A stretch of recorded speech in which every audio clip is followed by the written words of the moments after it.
अस्सलाम वालेकुम जिमी भाई, कैसे हैं आप? ठीक हैं? सेहत भी ठीक है? अच्छा जिमी भाई, अकील साकिब बात कर रहा हूँ जेलम से। अच्छा जिमी भाई, एक ट्रायल लिया था आपसे माशाल्लाह। एक फ़ीमेल ने बच्चे दिए थे, 11 पीस थे। एक पीस एक्सपायर हुआ है और बाकी 10 फुल हेल्दी एंड एक्टिव हैं। मैं चलो भाई को एक बार चेक करवा देते हैं, और मज़ीद अगर भाई ने इस चीज़ के मतलब कोई मशवरा वगैरह देना हुआ तो प्लीज़ ज़रूर दीजिएगा अपना कीमती मशवरा।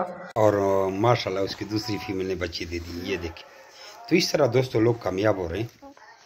आप भी इस कारोबार को घर बैठे आसान कारोबार कर सकते हैं। इस वीडियो को देखें, अपना नाम और शेयर करना, व्हाट्सएप पर आपको सारी मालूमात भी देते हैं।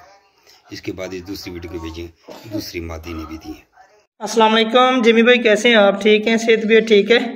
अच्छा जिमी भाई, ये आपसे लेके आया था ट्रायो। एक मेल है, 2 फीमेल हैं माशाल्लाह। एक फीमेल ने बच्चे दिए हैं, तो मैं आपको चेक करवाता हूँ। 1 2 3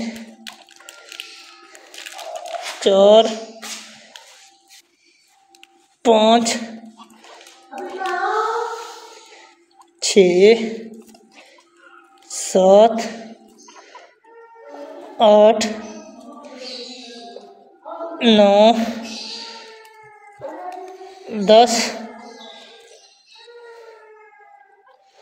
11 माशाल्लाह जिमी भाई 11 बच्चे दिए हैं इसने।